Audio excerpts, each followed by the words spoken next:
Assalamualaikum warahmatullahi wabarakatuh. Halo teman-teman semua, mahasiswa baru IPB University Angkatan 61, baik dari sarjana maupun vokasi. Selamat datang di Enrichment Pasca OMB tahun 2024 pada kegiatan Prestasi Goes to You Chapter OMB 2024. Di sini kami kita akan membahas terkait dengan how to bagaimana cara lolos pendanaan PKM. Nanti mungkin teman-teman akan bertanya apa sih PKM dan lain sebagainya. Nanti teman-teman bisa cari tahu apa itu PKM. Nah, di sini sendiri akan topiknya terkait dengan teknik public speaking dan tips and trick proposal PKM lolos didanai. Oke, kita langsung saja. Nah, apa sih public speaking itu? Pasti teman-teman sudah sering mendengarkan public speaking dan lain sebagainya. Jadi, teman-teman semua, public speaking ini adalah seni. Seni dalam berkomunikasi secara lisan untuk menyampaikan ide atau gagasan untuk menginformasikan, mempengaruhi, dan menghibur di depan audiens gitu. Jadi intinya public speaking ini bukan hanya sembarang berbicara ya, tapi speaking ini adalah seni yang mana di dalamnya ada tujuannya. Nah, di sini tujuannya itu adalah untuk menyampaikan ide, gagasan, dan untuk menginformasikan, mempengaruhi maupun untuk menghibur. Jadi, teman-teman semua akan ada beberapa elemen-elemen yang harus diperhatikan dalam public speaking itu sendiri. Nah, di sini komponen utama dari public speaking itu ada tiga, teman-teman semua. Yang pertama itu dari segi kontennya. Konten dalam public speaking, terutama biasanya itu kalau presentasi itu ini ya, PPT, itu adalah hal yang penting. Isi kontennya itu adalah salah satu hal utama, komponen utama yang penting dalam public speaking. Selanjutnya ada delivery. Delivery itu cara penyampaian, cara seseorang menyampaikan argumen maupun menyampaikan topik yang dibawakan ketika dia public speaking. Dan selanjutnya ada audience engagement atau bagaimana seseorang tersebut bisa menarik perhatian dari audiensnya sehingga audiensnya itu berada dalam topik yang dia bawakan. Nah, di sini karena tadi kita membahas terkait PKM, yang mana di dalam PKM itu salah satunya ada presentasi. Nah, presentasi sendiri teman-teman merupakan bagian dari public speaking.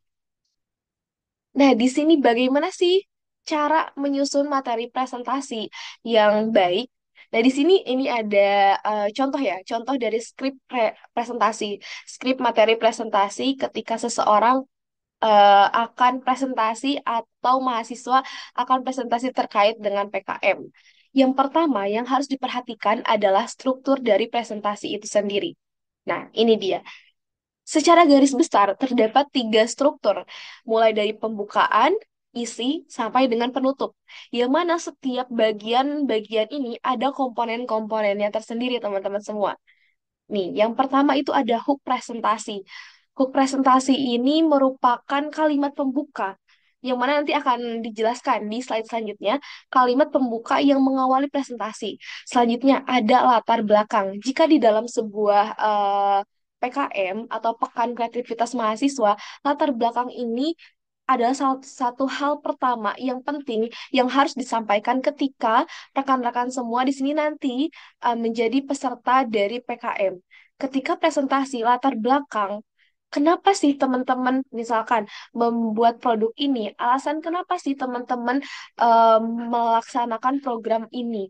Itu di latar belakangi oleh apa? Latar belakang ini harus kuat dan disampaikannya itu harus menyampaikan hal yang urgent, hal yang kuat yang melatar belakangi program yang teman-teman buat misalnya atau produk yang teman-teman buat. Kenapa teman-teman membuat produk tersebut? Misalnya kalau PKM kewirausahaan misalnya. Kalau misalnya PKM PM, apa sih yang melatar belakangi teman-teman melakukan program tersebut? Nah, itu harus secara dikemas dengan singkat, padat, dan jelas, tapi urgensi dari latar hal yang melatar belakangi teman-teman mengambil permasalahan itu disampaikan dengan baik.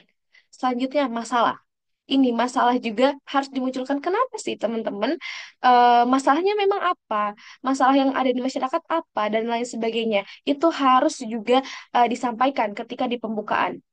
Dan yang penting di sini juga ada perkenalan tim dan program. Itu sudah pasti ya teman-teman. Ketika teman-teman nanti menjadi peserta PKM dan sekarang teman-teman coba bayangkan menjadi peserta PKM, kemudian teman-teman presentasi. Di sini teman-teman pasti akan mengenalkan tim dan program. Yang mana di pengenalan tim dan program ini teman-teman harus memperlihatkan bahwa teman-teman adalah tim yang kuat dan memiliki program yang unggul. Jadi di sini adalah masanya teman-teman membranding program dari teman-teman. Nah, kita lanjut masuk ke isi. Di isi sendiri, di sini ada metode, tujuan. Ini sebetulnya tidak apa ya, bukan kaku bahwa ketika membahas isi itu harus ada metode, tujuan, implementasi, keberhasilan program dan luaran. Itu tergantung dari nanti panduan ataupun buku pedoman PKM pada tahun teman-teman ikut PKM gitu. Nah, ini berdasarkan ketika saya ikut PKM, untuk di bagian isi itu yang pertama, ada metode apa yang teman-teman gunakan dalam melaksanakan program misalnya. Atau kalau misalkan membuat alat, cara apa sih yang digunakan gitu? Teknik apa sih yang digunakan? Selanjutnya tujuan. Apa sih tujuan dari program teman-teman? Atau apa sih tujuan dari teman-teman membuat produk tersebut? Atau mengangkat masalah tersebut gitu.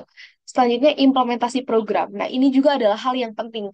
Karena dari implementasi program ini, teman-teman menyampaikan bagaimana teman-teman mengeksekusi gagasan teman-teman nanti itu seperti apa. Dan selanjutnya nanti keberhasilan program. Nah, ini biasanya akan dipresentasikan nanti ketika teman-teman sudah lolos dari pendanaan gitu.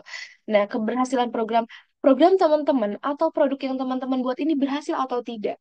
Nah, selanjutnya dari keberhasilan itu luaran apa yang teman-teman hasilkan itu harus disampaikan juga.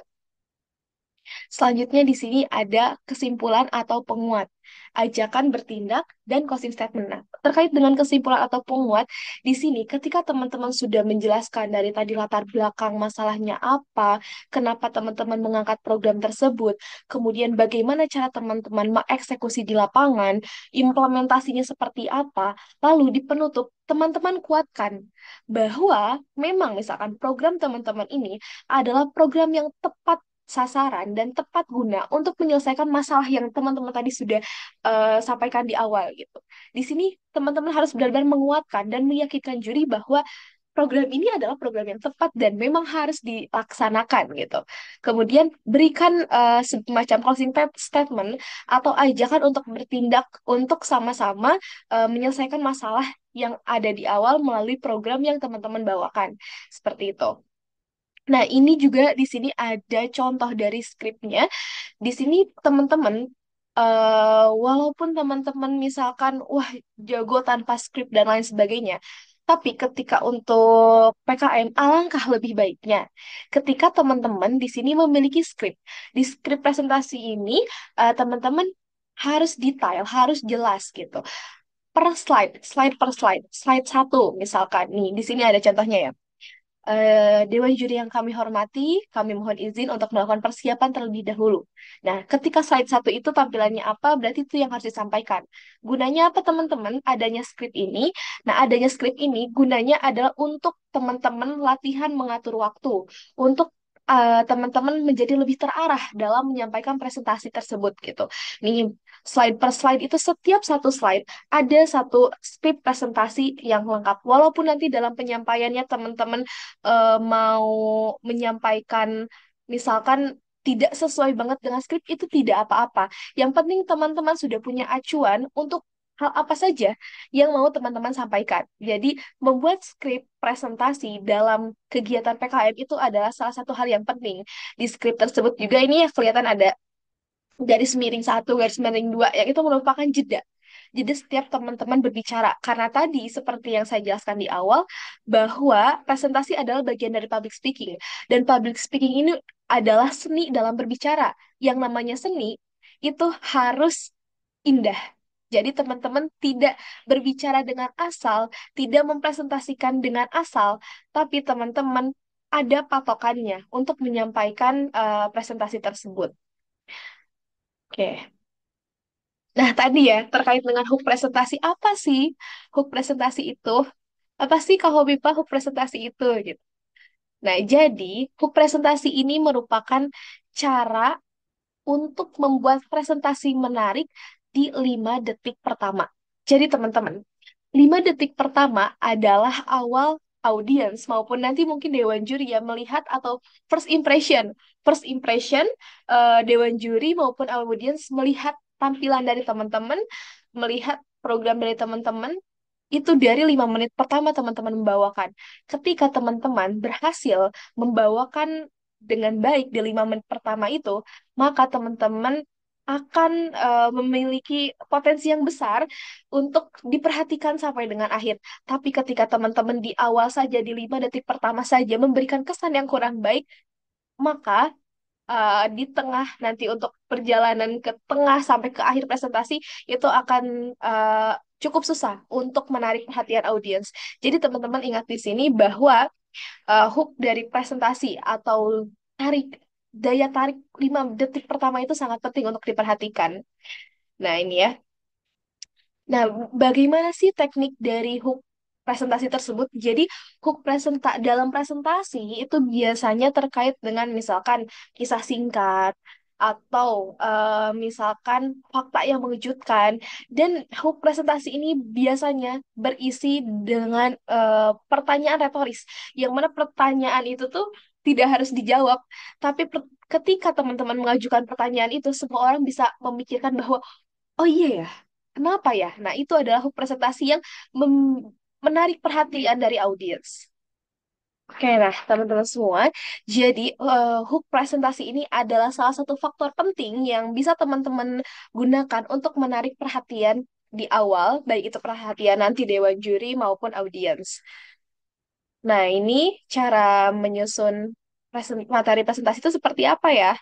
Nah, di sini tuh ada prinsip utama dari materi presentasi. Yang pertama, simplicity.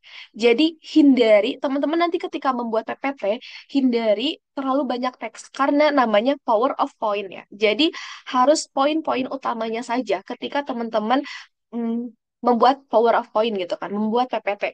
Jadi jangan terlalu banyak teks, karena ketika banyak teks, itu akan mengalihkan perhatian dari audiens maupun dewan juri terhadap kita. Yang diperhatikan bukan apa yang kita sampaikan, tetapi mereka akan fokus untuk membaca teks yang banyak itu. Dan secara penampilan atau secara ketika kita melihat teks yang banyak, itu akan cenderung membuat seseorang merasa bosan. Ini adalah salah satu contoh latar belakang dari permasalahan program. Ini contoh PowerPoint untuk PKM PM. Nah, ini adalah contohnya, teman-teman semua. Ini bagian dari latar belakang yang ketika di draft itu ada sekitar 1 lembar, 1 sampai 2 lembar misalkan. Di sini dikemas dalam satu slide yang mana menjelaskan secara keseluruhan. Jadi, seorang presenter itu harus mampu menguasai bagaimana cara menyampaikan satu slide yang simple ini, tetapi tersampaikan semua hal-hal pentingnya. Kemudian, yang kedua itu clarity. Clarity ini pastikan setiap slide jelas. Kalau bisa tuh ada apa yang teman-teman bicarakan itu muncul. Lalu bicarakan selanjutnya muncul. Jadi kayak ada transisinya, ada animasinya itu juga membuat slide jadi lebih jelas. Yang teman-teman sampaikan langsung muncul gitu. Misalkan teman-teman nih, pada tahun 2022 tercatat penyandang autis di Indonesia berjumlah 2,4 juta orang. Nah, ketika teman-teman menyampaikan tersebut, muncul teksnya. Nah, yang lain nih, yang di atasnya itu belum belum muncul gitu. Nah, itu akan berpengaruh juga terhadap kejelasan setiap slide-nya. Nah, terus semisal teman-teman nanti ada banyak poin-poinnya, diberi nomor teman-teman supaya jelas. Ini urutan pembicaraannya, urutan teman-teman berbicaranya dari nomor berapa, seperti itu. Nah, yang selanjutnya terkait dengan flow. Pastikan alurnya itu logis dan konsisten. Jadi teman-teman jangan loncat-loncat. Makanya pentingnya tadi di awal, teman-teman harus membuat skrip presentasi agar ketika teman-teman nanti menyampaikan presentasi, teman-teman nggak loncat dari sini ke sini ke sini dan eh, apa yang teman-teman sampaikan itu terarah, sudah sesuai dengan core-nya, sudah sesuai dengan koridornya gitu. Jadi flow-nya itu dijaga, teman-teman. Nah, untuk flow itu sendiri, teman-teman harus memperhatikan di mana teman-teman nanti harus nadanya sedang, di mana teman-teman harus mulai menaikkan nadanya, dan gimana caranya teman-teman membawa audiens atau membawa dewan juri untuk sampai ke puncak permasalahan atau untuk sampai ke puncak hal apa yang ingin teman-teman sampaikan. Jadi kalau bisa untuk flow-nya itu dari sedang naik sampai ke orang menangkap apa yang teman-teman sampaikan. Jadi jangan flow-nya yang naik turun gitu. Nah, lalu bagaimana sih teman-teman cara untuk mengkomunikasikan presentasi? Nah, secara jelas nih. Jadi bagaimana sih teman-teman agar ketika teman-teman presentasi yang dikomunikasikan teman-teman itu bisa secara jelas gitu. Nah, ini ada tips komunikasi efektif. Yang pertama, fokus pada audiens bukan slide. Jadi, kalau bisa, teman-teman nanti harus terus rajin latihan agar apa yang mau teman-teman sampaikan itu sudah ada di luar kepala. Teman-teman tidak membaca lagi skrip, tapi teman-teman fokus pada audiens. Ketika online, misalkan teman-teman walaupun online itu teman-teman jangan fokus kepada bacaan kita karena itu akan terlihat gitu. Tapi teman-teman bisa lihat kamera gitu kan, kayak seolah ada interaksi walaupun secara online. Apalagi secara offline. Secara offline kalau bisa teman-teman hanya beberapa kali saja melihat slide, melihat presentasi layar presentasi gitu. Jadi fokus teman-teman adalah kepada audiens, bukan kepada slide. Kedua, gunakan bahasa tubuh yang terbuka, sampaikan seolah kamu sedang bercerita. Jadi ketika teman-teman nanti itu menyampaikan presentasi, teman-teman jangan kaku gitu. Nah, walaupun misalkan nih saya online ya, tetap gunakan bahasa tubuh teman-teman. Teman-teman menggunakan tangan teman-teman dan lain sebagainya. eh Ekspresi itu digunakan juga gitu. Dan sampaikan seolah kamu sedang bercerita. Bagaimana sih cara menyampaikan seolah kamu itu sedang bercerita? Caranya adalah antara slide per slide itu ada kata penghubungnya. Ada kata penghubungnya. Misalkan teman-teman sedang menjelaskan terkait program teman-teman terkait misalkan di sini kan tentang anak-anak autis kan, terkait anak autis. Teman-teman menjelaskan bahwa jumlah penyandang disabilitas autis di Indonesia adalah sekitar bla bla bla bla dari latar belakang. Terus teman-teman mau menuju ke misalkan ke program teman-teman. Nah, kasih satu kalimat yang menghubungkan ke program teman-teman. Misalkan seperti ini, lalu apakah kita akan berdiam saja dengan fenomena seperti itu? Nah, lalu teman-teman masuk ke bagian yang ingin teman-teman sampaikan ke slide selanjutnya. Tadi kan, lalu apakah kita akan berdiam diri saja melihat fenomena seperti itu? Tentu tidak. Slide selanjutnya masuk. Hal yang bisa kita lakukan adalah dengan melakukan program bla bla bla bla. Nah, jadi teman-teman harus pintar membawa suasana. Bagaimana caranya audiens dapat masuk ke dalam cerita teman-teman, masuk ke dalam apa yang teman-teman presentasikan. Nah, dengan teman-teman seolah bercerita, dan ketika audiens tersebut sudah masuk ke cerita teman-teman, di sini sudah masuk ke apa yang teman-teman bawakan di presentasi, itu berarti teman-teman sudah berhasil menarik perhatian audiens dan membawa audiens ke dalam cerita teman-teman. Nah, ketika bercerita, ketika teman-teman presentasi, tentunya teman-teman harus variasikan intonasi suaranya. Jangan datar terus, naik terus kan.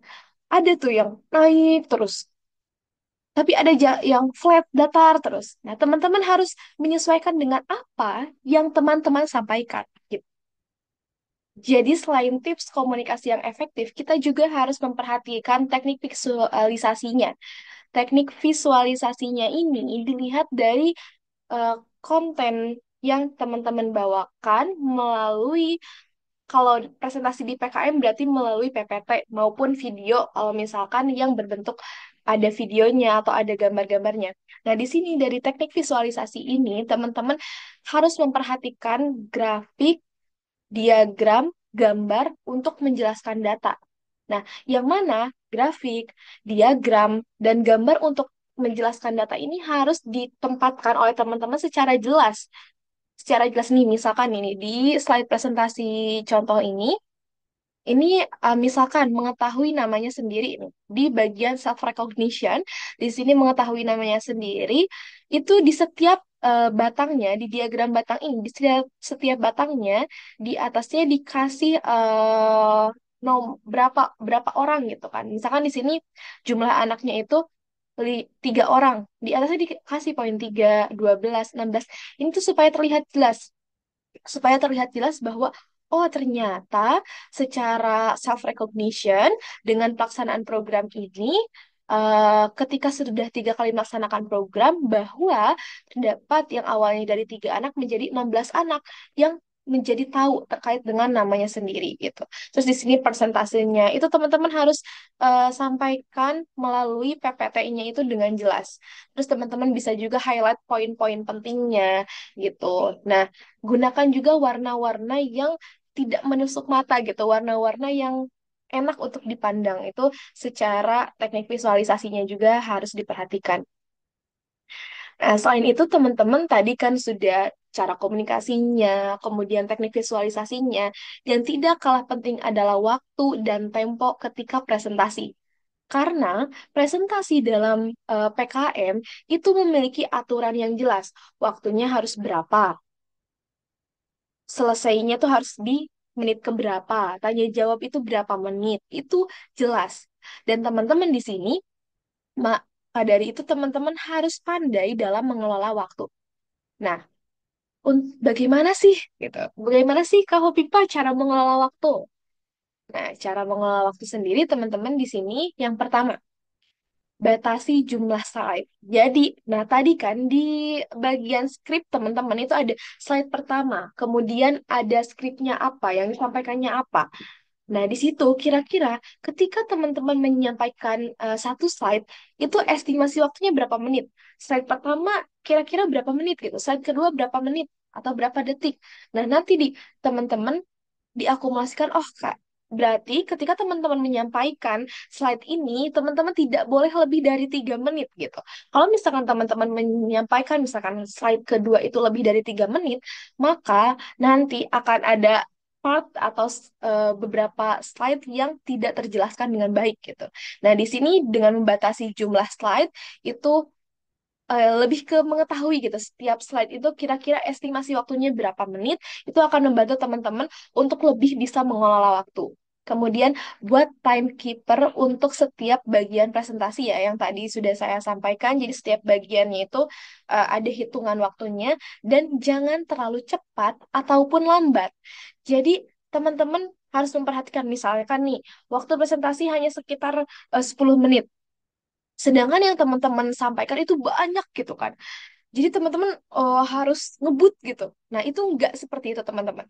Jadi teman-teman harus memperhatikan, mengelola waktu, jedanya, dan lain sebagainya itu harus diperhatikan. Jangan terlalu cepat, tapi jangan juga terlalu lambat.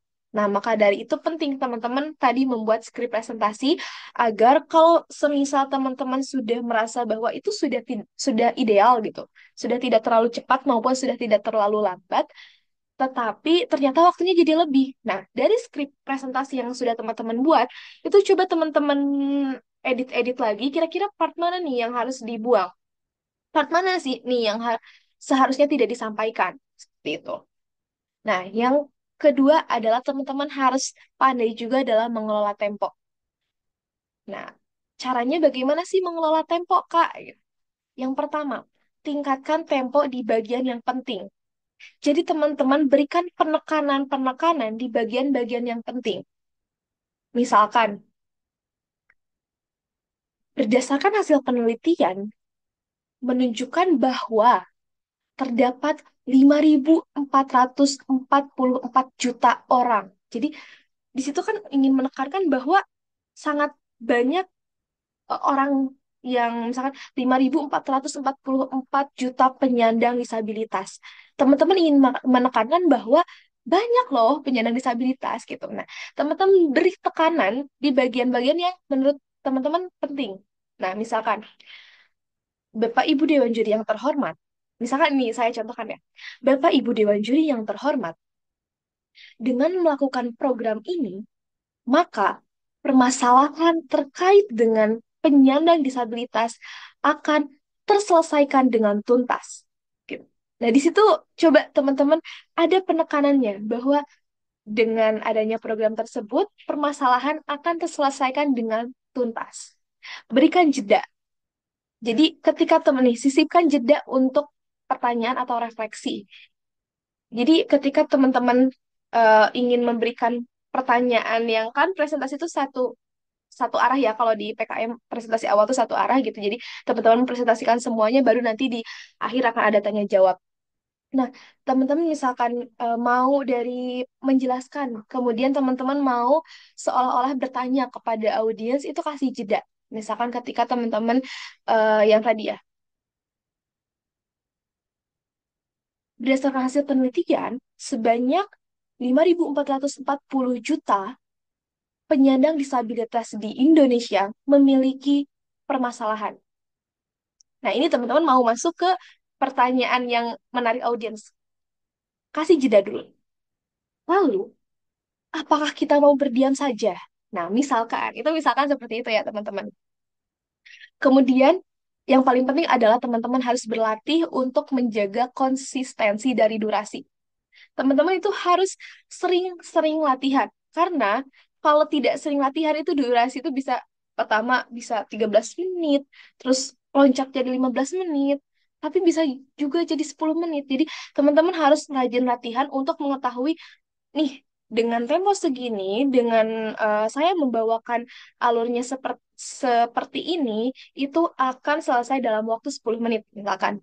Dan teman-teman untuk PKM sendiri kan nanti akan ada PKP 2 ya, atau penilaian terkait dengan program teman-teman, apakah nanti program teman-teman ini akan lolos, layak untuk lolos ke PIMNAS atau tidak, itu ada PKP 2 yang mana di sini waktunya itu terbatas teman-teman, dengan materi yang sangat banyak yang teman-teman miliki, hanya diberikan waktu 4 menit untuk persiapan, kemudian 10 menit untuk presentasi, dan 10 menit untuk tanya jawab. Nah, teman-teman harus melatih itu agar bagaimana caranya harus tepat 10 menit, hampir tepat 10 menit. Jangan sampai lewat walaupun hanya 1 detik. Jadi itu teman-teman harus berlatih.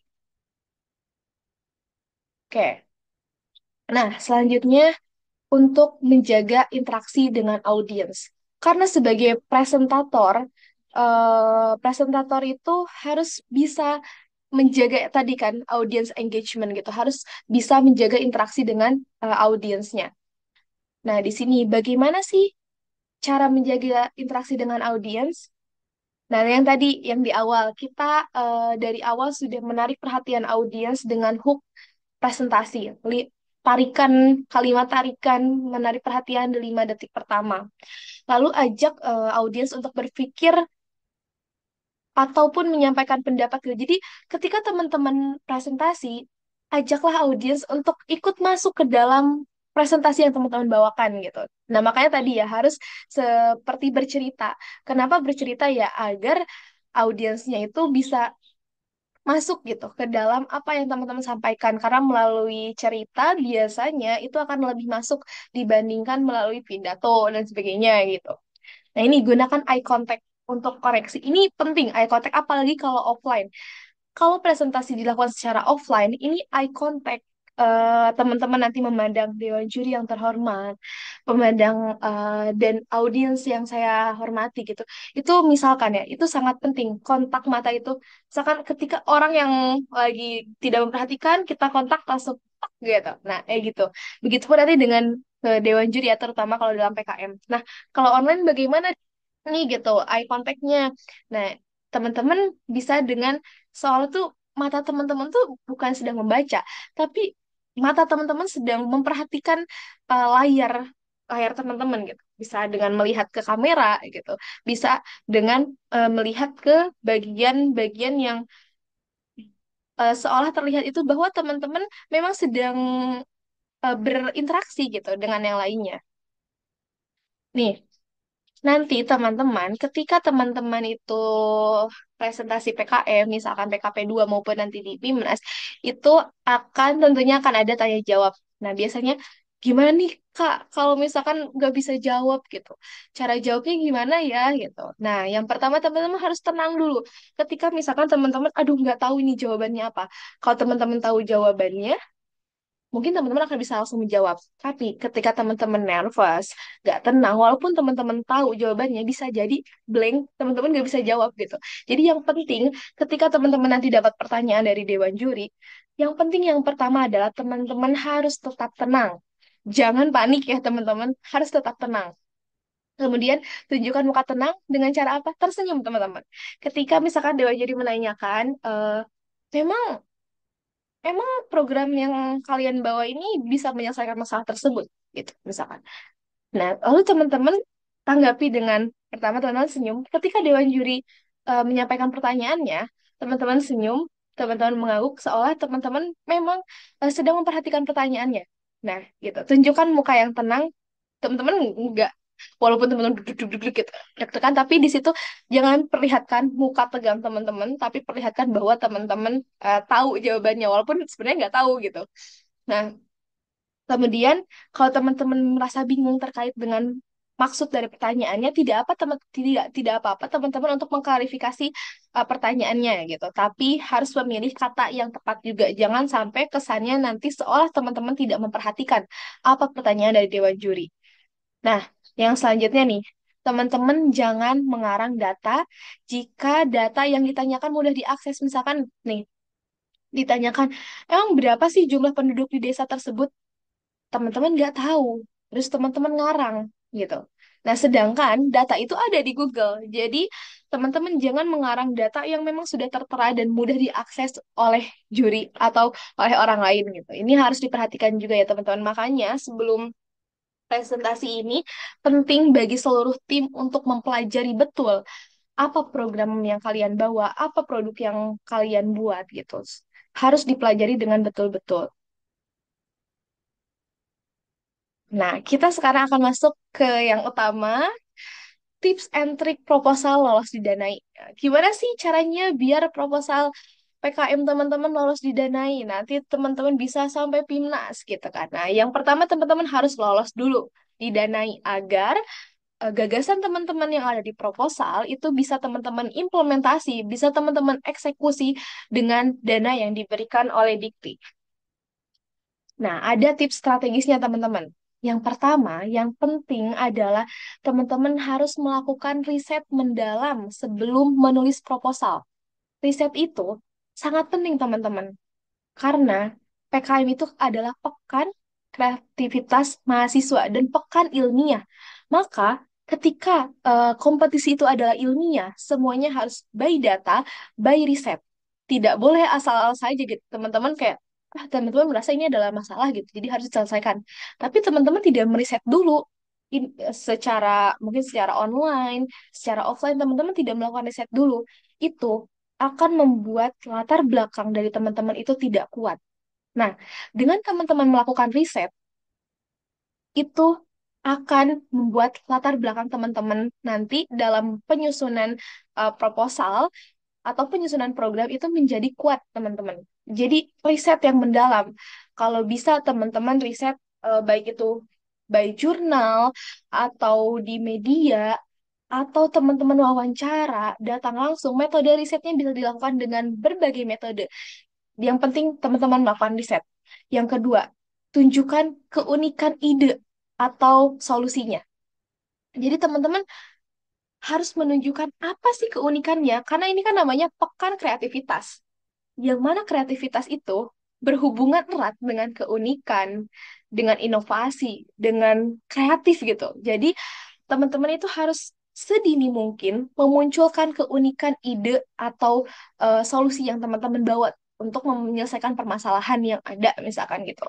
Ini sangat penting teman-teman untuk menunjukkan keunikan. Nah, keunikan ini bisa dilihat dari apa sih bedanya program yang teman-teman bawa, misalkan dengan program sebelumnya, jika sebelumnya sudah ada program tersebut. Apa sih uniknya gitu. Tapi kalau misalkan sebelumnya belum ada program tersebut, maka teman-teman harus memperlihatkan ini adalah program yang baru, punya keunikan, tapi memang tepat guna untuk menyelesaikan masalah, misalkan.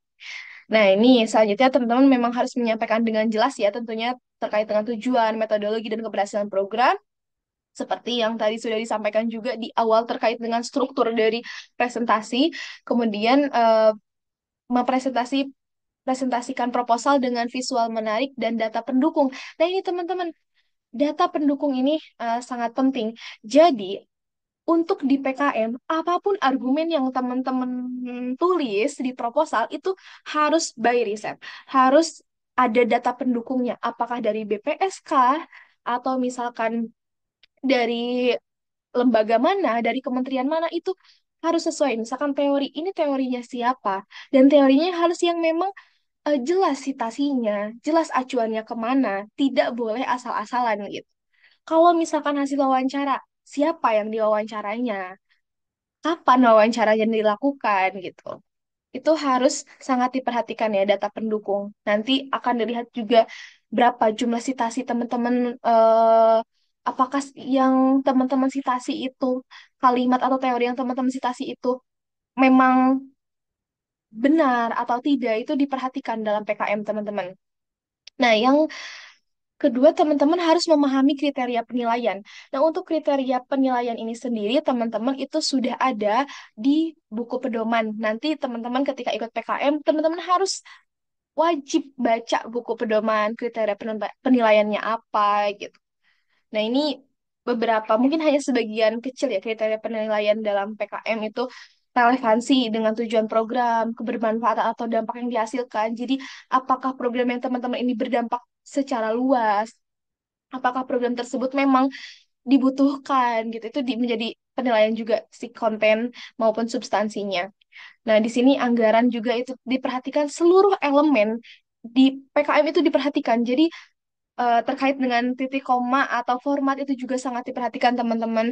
Kualitas tim dan manajemen ini, kualitas tim juga diperhatikan. Ketika nanti teman-teman presentasi, saat tanya jawab itu jangan hanya satu orang yang menjawab, tapi semua, kalau bisa tuh semua orang yang ada dalam tim itu harus ikut menjawab, minimal sekali menjawab gitu.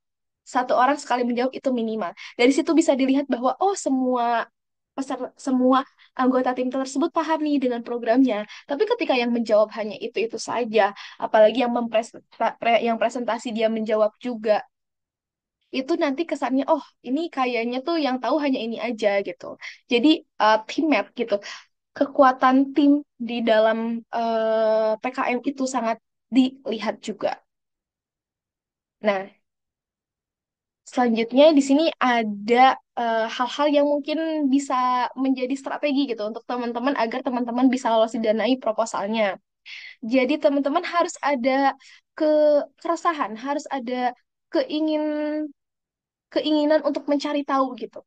Harus kepo gitu, teman-teman tuh harus kepo, harus banyak kepo. Ketika teman-teman kepo, itu akan memacu teman-teman untuk menjadi lebih critical thinkingnya tuh lebih kritis gitu, pemikirannya menjadi lebih kritis, dan di situ teman-teman bisa memunculkan ide-ide yang inovatif. Di sini beberapa hal yang harus diperhatikan ya. Yang pertama di sini ide yang kreatif. Teman-teman harus membuat sebuah program dengan ide yang kreatif nih. Ide yang kreatif itu yang seperti apa? Nih, di sini teman-teman bisa sambil baca juga ya. Topik ide unik dan khas gitu. Tidak sama dengan program-program sebelumnya gitu. Alur permasalahan dan solusi jelas dan sistematis. Terus aplikatif dan tepat sasaran dan inovatif dan bermanfaat untuk luas gitu. Nah, yang selanjutnya nih, yang harus teman-teman perhatikan, yang pertama tadi kan ide. Yang kedua adalah proposal atau karya. Nah, proposal ini kan nanti teman-teman mengajukan proposal ya untuk nanti bisa didanai atau tidak. Jadi ini harus sangat diperhatikan, baik dari segi format dan substansi itu harus berkualitas. Jadi teman-teman jangan hanya memikirkan substansinya saja, tapi format di dalam PKM itu hal yang paling penting juga yang harus diperhatikan. Nah, kemudian perbanyak studi literatur yang tadi teman-teman data pendukung atau studi literatur, citasi teman-teman itu harus sebisa mungkin banyak gitu untuk substansi PKM-nya tuh dapet gitu. Nah, selanjutnya teman-teman harus tentunya ya mematuhi panduan dari PKM. Karena teman-teman kalau mengikuti PKM nanti, teman-teman makanya tadi harus betul-betul membaca buku panduan. Jangan sampai kesalahan kecil karena teman-teman tidak membaca buku panduan itu menyebabkan teman-teman tidak lolos pendanaan. Walaupun program yang teman-teman bawa itu sangat bagus. Nah, ini selanjutnya teammates ya yang harus diperhatikan kekompakan kelompok tim gitu. Nah, yang pertama, bagaimana sih Kak cara membentuk tim yang baik? Yang pertama itu usahakan kalau bisa komposisinya, misalkan 5 orang, biasanya 5 orang ya, ini biasanya tuh 5 orang, 4 sampai 5 orang gitu. Misalkan 5 orang nih di tim tersebut, usahakan variatif. Jangan hanya dari satu fakultas saja. Misalkan nih, tadi ketika dulu program saya terkait dengan penyandang disabilitas autis. Ini variatif, ada dari Departemen Ilmu Keluarga dan Konsumen, gitu. Saya sendiri dari IKK, lalu ada dari sains komunikasinya, kemudian ada dari kehutanannya. Nah, nanti itu dari latar belakang para apa namanya anggota tim itu dibuat program misalkan tadi ada yang dari kehutanan, maka kita bikin program penanaman untuk melatih motorik dari anak autis seperti itu. Terus kompetensi menunjang program. Di sini teman-teman harus melihat nih kira-kira dengan program ini dibutuhkan kompetensi, misalkan kompetensi dalam mengolah data gitu. Nah, berarti teman-teman harus cari nih anggota yang kira-kira siapa yang bisa mengolah data gitu. Jadi, teman-teman harus memperhatikan hal itu. Jadi, jangan asal-asalan nih ketika teman-teman membentuk anggota tim untuk PKM. Karena PKM itu tidak sebentar, teman-teman. Jadi, teman-teman harus membentuk tim yang solid. Nah, ini yang berkomitmen, memiliki komitmen tinggi terhadap waktu dan juga responsif. Ini yang paling penting adalah responsif. Jangan sampai nanti ada salah satu anggota tim yang hilang-hilangan, teman-teman, karena itu akan sangat berpengaruh terhadap stabilitas tim, stabilitas kerja dalam penyusunan proposal maupun pelaksanaan program nantinya. Jadi, tim ini adalah salah satu hal yang penting. Jadi, teman-teman jangan homogen ya, timnya misalkan sedepartemen gitu, semua lima-limanya dari departemen yang sama itu kalau bisa dihindari. Kalau bisa di dalam satu tim itu anggotanya itu dari berbagai latar belakang gitu, berbagai departemen gitu, yang tapi departemennya yang saling saling menunjang gitu, yang sama-sama bisa saling mendukung program yang teman-teman bawakan atau produk yang teman-teman buat gitu. Nah, yang selanjutnya adalah lecture ya, lecture atau dosen pendamping. Jadi, baik secara langsung maupun secara tidak langsung, kontribusi atau peran dari dosen pendamping ini sangat berpengaruh terhadap tim dari teman-teman, terhadap produk ataupun program yang teman-teman bawa. Jadi yang pertama, teman-teman harus mencari dosen pendamping yang memiliki kapasitas dan kapabilitas sesuai dengan program yang diajukan.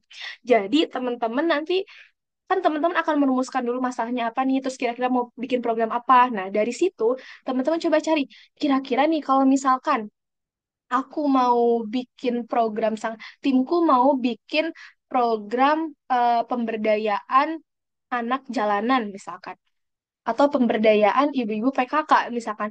Kira-kira dosen yang cocok itu dosen dari jurusan apa ya? Kira-kira dosen yang memiliki kemampuan atau kapabilitas dalam membantu program teman-teman terlaksana, tereksekusi dengan baik ini siapa ya? Itu teman-teman harus riset dulu, mencari tahu dulu dosen mana yang tepat untuk menjadi pendamping dari teman-teman. Nah, selanjutnya komunikasi yang intensif dan responsif, teman-teman. Jadi teman-teman harus rajin-rajin nih komunikasikan dengan dosen. Misalkan Bu, Pak, Bu ini seperti ini latar belakangnya seperti ini, gini, gini, gini, gini. Mohon masukannya dan lain sebagainya. Terus ketika ada masalah di tim, usahakan diobrolkan juga dengan pendamping gitu, agar bisa ada solusinya juga gitu. Nah, selanjutnya di sini teman-teman harus menciptakan suasana diskusi yang dinamis dan progresif gitu. Jadi di sini salah satu peran pendamping juga tuh ketika misalkan stabilitas tim mulai goyah. Nah, di sini peran dosen pendamping adalah mendampingi teman-teman dan mencari tahu kira-kira nih harus gimana ya agar tim ini kembali solid gitu. Nanti dosen pendamping akan sangat berperan dalam hal itu. Nah, ini ya, lolos didanai, PIMNAS, gimana sih caranya? Nah, jadi tadi sudah dijelaskan juga di awal, tapi yang paling penting jika saya rangkum, ketika teman-teman ingin proposalnya lolos didanai, program atau PKM-nya itu teman-teman bisa sampai PIMNAS, sampai nasional gitu, sampai nanti teman-teman dapat medali, yang pertama yang harus teman-teman tekankan di format. Teman-teman harus kuat format, kuat substansi, kuat ide. Nah, misalkan substansinya kuat, tapi formatnya acak-acakan, itu percuma teman-teman. Karena format adalah nih, format itu adalah bagian pertama yang dinilai dalam penilaian unggah unggah Belmau itu sebelum substansi, format dulu. Jadi formatnya harus benar sesuai dengan buku panduan. Jadi teman-teman saya tekankan kembali bahwa teman-teman harus rajin-rajin membaca buku panduan, buku pedoman. Nanti teman-teman pelajari, pahami, dan terapkan. Format harus sesuai. Yang pertama banget, kuat format. Kuat substansi tadi terkait dengan ide, inovasi, dan lain sebagainya itu di bagian substansi juga. Dan ini ya, kuat ide, substansi itu isinya gitu. Isi dari proposal teman-teman tuh harus kuat secara substansinya seperti itu. Dan ya penting juga ini kuat ide itu sangat penting karena PKM itu kan PKM itu program kreativitas ya. Jadi harus idenya itu harus kuat juga. Jangan yang pasaran gitu. Nah, ini sistem penilaian unggah Bill Mawa teman-teman tadi sudah saya jelaskan di bagian format. Jadi, sebagian besar itu 40-60% yang mengajukan proposal itu gagal di bagian format. Jadi, nah, penting kan format itu teman-teman? Ya, jadi untuk bagian format itu harus sangat-sangat diperhatikan. Baik dari ini ada ukuran kertas, bahkan spasi, jangan sampai spasi double dan sebagainya itu teman-teman harus diperhatikan. Nah, selanjutnya secara substansi. Nah, tadi ya, kuat substansi itu seperti apa sih? Idenya kreatif, unik, solutif, tepat guna, dan sesuai dengan bidangnya. Nah, ini sesuai dengan bidang. Jangan sampai teman-teman salah bidang. Misalkan harusnya itu teman-teman ini masuknya bidangnya PM, tapi teman-teman masuknya ke PI gitu. PM itu kan pengabdian masyarakat. Sedangkan untuk PI itu produk inovatif kalau nggak salah ya. Jadi teman-teman harus ini kira-kira masuknya tuh apakah memang ke PI apa ke PM itu harus didiskusikan tuh dengan dosen. Ini kira-kiranya kemana ya? Dan nanti teman-teman akan dapat fasil ya, fasil yang membantu teman-teman. Nah, di sini peran fasil untuk membantu penguatan format. Nah, kemudian peran untuk substansinya dibantu oleh dosen. Jadi makanya teman-teman tadi harus memilih dosen yang tepat untuk mendampingi teman-teman gitu. Karena dosen ini berperan juga dalam penguatan substansi dari produk atau program yang teman-teman rancang di proposal. Seperti itu. Nah, tapi walaupun ada fasil yang membantu format, walaupun dosen ada yang membantu untuk substansi teman-teman, yang paling penting adalah mahasiswa atau teman-teman sebagai nanti peserta PKM itu adalah aktor utamanya. Seperti itu, teman-teman. Jadi tadi ya, tim itu harus kuat dan teman-teman harus solid gitu. Ini kunci keberhasilan PKM. Yang pertama, teman-teman harus zero mistake. Usahakan nol kesalahannya. Usahakan formatnya semuanya benar, semuanya sesuai, tidak ada kesalahan. Dicek berkali-kali sampai memang sudah merasa ini udah tidak ada kesalahan lagi. Terus tadi ya, tim yang solid itu sangat penting, teman-teman. Selanjutnya, nih, teman-teman harus zero tolerance. Jadi, tadi ya harus mematuhi aturan yang ada juga gitu. Teman-teman harus mematuhi apapun aturan yang disampaikan oleh Belmawa terkait dengan PKM di buku panduan PKM, teman-teman harus patuhi. Jangan sekalipun teman-teman keluar dari aturan yang sudah ditentukan karena itu akan berpengaruh terhadap penilaian. Yang selanjutnya udah pasti ya teman-teman harus komunikatif, rutin latihan. Ini harus rutin latihan karena ketika teman-teman sering latihan, maka teman-teman akan bisa lebih baik dalam menyampaikan misalkan presentasi gitu kan. Ini terutama dalam presentasi ya. Itu harus rajin latihan. Nggak hanya presentasi teman-teman, tanya jawab pun teman-teman harus latihan. Satu tim itu latihan tanya jawab teman-teman. Itu harus berkali-kali kayak kira-kira nih kalau misalkan gue jadi juri, apa sih yang mau gue tanyain gitu? Apa sih yang mau aku tanyakan gitu. Jadi itu harus rutin latihan karena dengan teman-teman rutin latihan nanti eh, nih ketika di panggung itu kan suka ada demam panggung ya. Nah, kita bisa melihat ketika latihan aja masih kurang baik, nah apalagi nanti ketika benar-benar teman-teman lomba, teman-teman benar-benar presentasi atau PIMNAS maupun PKP 2 gitu. Jadi di latihan ini akan dilihat nih nanti dengan pendamping dengan fasil dari IPB biasanya ada bootcamp, ada coaching dan lain sebagainya itu akan dilihat oh kira-kira ini apa kurangnya, harus diperbaiki di mana. Jadi harus rutin latihan. Dan selain latihan, tadi komunikasi yang baik, tim yang solid, tentunya teman-teman harus berdoa juga gitu. Jadi berdoa ini merupakan hal yang sangat penting juga teman-teman minta doa orang tua, doa orang-orang terdekat gitu. Karena menurut saya PKM ini adalah bagian dari perjuangan dan pembelajaran teman-teman. Dengan melakukan PKM, selain karena saya waktu itu PKM PM, selain saya merasakan pengabdian, saya mendapatkan pembelajaran. Jadi, selain kan pengabdian itu kita memberi ya. Selain kita memberi, kita mendapatkan juga. Mendapatkan apa? Mendapatkan pembelajaran, mendapatkan banyak hal yang bisa dipelajari dari yang sebelumnya saya tidak tahu menjadi tahu, dari sebelumnya yang saya tidak aware menjadi lebih aware gitu. Jadi, teman-teman untuk PKM ini percayalah, teman-teman pasti akan mendapatkan banyak hal, banyak manfaat, banyak pembelajaran baru dari PKM. Jadi PKM ini menurut saya adalah perjuangan dan pembelajaran yang paling berharga selama saya menjadi mahasiswa di IPB University.